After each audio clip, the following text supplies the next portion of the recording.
Diyos ay mapagbigay, ang Diyos ay matulungin, ang Diyos ay mapagpatawad, ang Diyos ay mapagmalasakit, ang Diyos ay mapagmahal. Ano po? Ngunit ang Diyos ay humahatol din po. Kaya bilang mga anak ng Diyos, ang Diyos ay humahatol sa katwiran.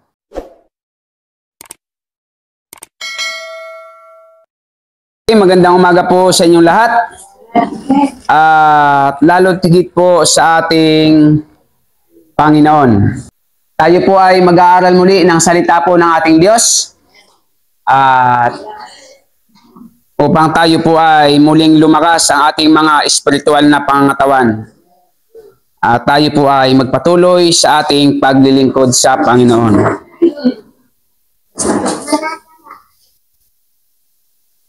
So, kailangan po sa ating paglilingkod sa Panginoon ay pahalagahan po natin palagi ang Diyos ng higit po sa ating sarili. Hindi po pwedeng inuuna po natin ay ang ating sarili bago ang Panginoon. Kailangan ay unahin po natin ang Diyos. Kaya nga po sabi sa Biblia, seek first the kingdom of God. Pag inuuna po yung kaharian ng Diyos, inuuna po natin yung gawain sa Diyos, inuuna po natin na magsimba bago pumunta kung saan, ay inuuna po natin ang Diyos. At kapag inuuna mo po ang Panginoon, ibig sabihin, ikaw po ay pagpapalain ng ating Diyos. Sabi po sa aklat ng Roma 12:3, ang sabi ganito, dahil sa kagandahang loob ng Diyos sa akin, sinasabi ko sa bawat isa sa inyo, huwag ninyong pahalagahan ang inyong sarili ng higit sa nararapat. Sa halip, pakaisipin ninyong mabuti ang tunay ninyong katayuan ayon sa sukat ng pananampalataya at ipinagkaloob ng Diyos sa bawat isa sa inyo. So ang sabi po dito ay kailangan daw po ay pahalagahan natin ang Diyos ng higit po sa ating sarili. Huwag daw po nating uunahing pahalagan ang ating sarili. Ibig sabihin, pahalagahan po natin yung nararapat. Pag sinabing nararapat, uunahin mo po yung alam mong tama. Uunahin nyo po yung iba kaysa sa iyong sarili kung alam mo naman na tama ang iyong ginagawa. Sabi ng Biblia ay pahalagahan daw po natin una ay ang ating Panginoon. At huwag po nating uunahin ang ating sarili. Bakit? Dahil kapag inuuna po natin ang ating sarili, ibig sabihin, hindi po natin pinapahalagahan ang ating Panginoon. Kaya po bilang mga anak ng Diyos, kailangan bago po natin unahin ang ating sarili, kailangan pag-aralan po natin kung ito ba ay nararapat o karapat-dapat na ating gawin. Kailangan po ay kung gagawin mo ang isang bagay, ito ba ay maraming makikinabang? Ano po? Ito ba ay maraming makikinabang o ito ba ay para lang sa iyong sarili? Bilang mga anak ng Diyos ay huwag po nating uunahin ang ating sarili. Kaya lang ang mga tao, lalo na po yung wala sa Panginoon, ay lagi pong pang sariling kapakanan ang kanilang inuuna. Kaya kahit po sila ay makasagasa ng mga tao, makuha lang nila ang kanilang pansariling gawain, sila po ay talagang inuuna ang sariling kapakanan. At bilang mga anak ng Diyos, huwag daw po nating uunahin yung kapakanan natin. Ano po? Kailangan daw po ay unahin natin yung kapakanan ng nakakarami. Hindi po yung kapakanan natin. Kasi kapag kapakanan po natin lagi ang inuuna natin, ibig sabihin tayo ay makasarili. At ang tao makasarili, galit po dyan ang Diyos. Galit ang Diyos sa mga taong inuuna ang kanyang sarili, kahit siya ay makasagasa po ng marami. Ano po? Dapat bilang mga anak ng Diyos, uunahin po natin yung kapakanan na nakakarami. Kung alam nating ikabubuti ng marami, ay unahin po natin. Kung alam po natin na Kahit minsan ay mahirap sa atin, basta't alam po natin tayo makakatulong sa kapwa natin, ay gawin po natin. Hindi yung porke ikaw ang makikinabang, ay talagang gagawin mo ang lahat. Kasi marami pong tao na kapag sarili niya ng pakinabang, talagang uunahin niya ang kanyang sarili. Ano po? Kahit ano pa ang mangyari. Dahil ang mga tao makasarili, hindi po yan papayag na magbigay ng pakinabang sa iba. Puro muna sa kanya, puro sa kanya, puro sa kanya. Opo. At iyan ay magagalit kapag iyong sinaway. Pero bilang mga anak ng Diyos, ano po? Kailangan uunahin po natin ang ating sarili. Hindi po yung kung sino-sino. Uunahin natin yung kapakanan po ng iba, wag po yung ating sarili. Tandaan po natin. Dahil tayo mga anak ng Diyos ay inuutusan ng Panginoon na tayo po ay maging unahin ang karapat-dapat. Ibig sabihin, unahin po natin ang Diyos. O pag linggo, kailangan lagi po tayong nasa simbahan.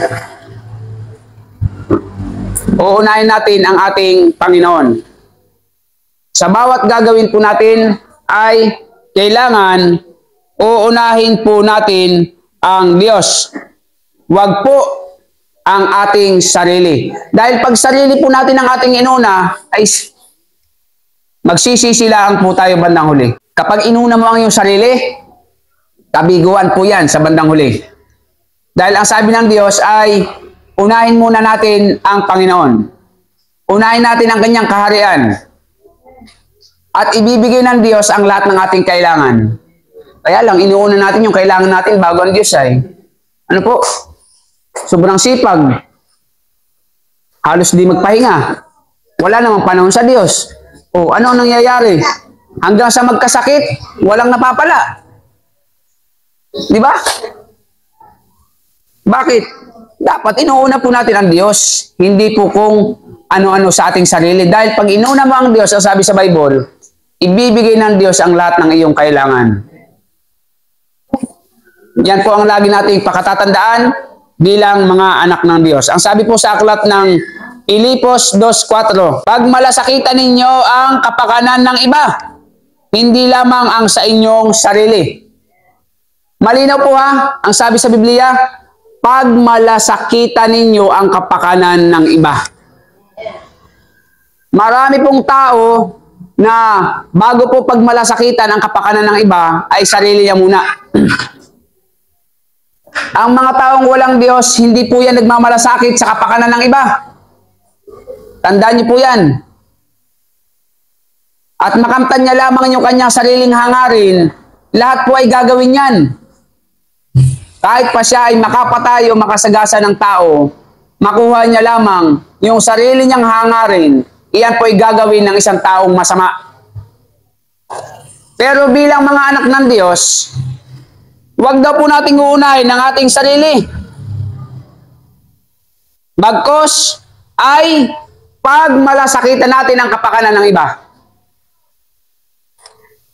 Kahit magsakripisyo ka pa, basta kapakanan na nakakarami, yan ang dapat mong gawin bilang mga anak ng Diyos.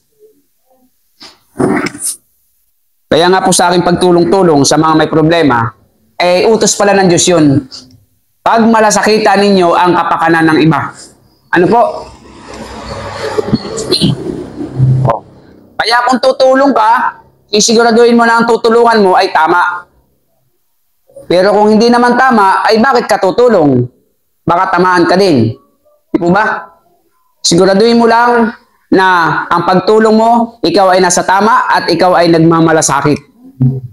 Dahil ang utos ng Diyos, pag malasakitan ninyo ang kapakanan ng iba. Kaya lang karamihan sa tao, lalo pag walang Diyos, kapakanan ng sarili ang kanyang inuuna.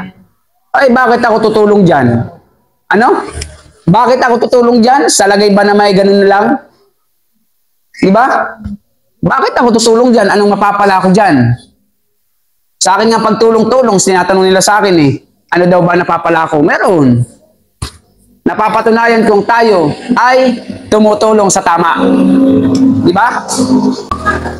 Sabi sa Biblia, kung tumutulong lamang tayo dahil sa kapalit, ay wag na po natin gawin.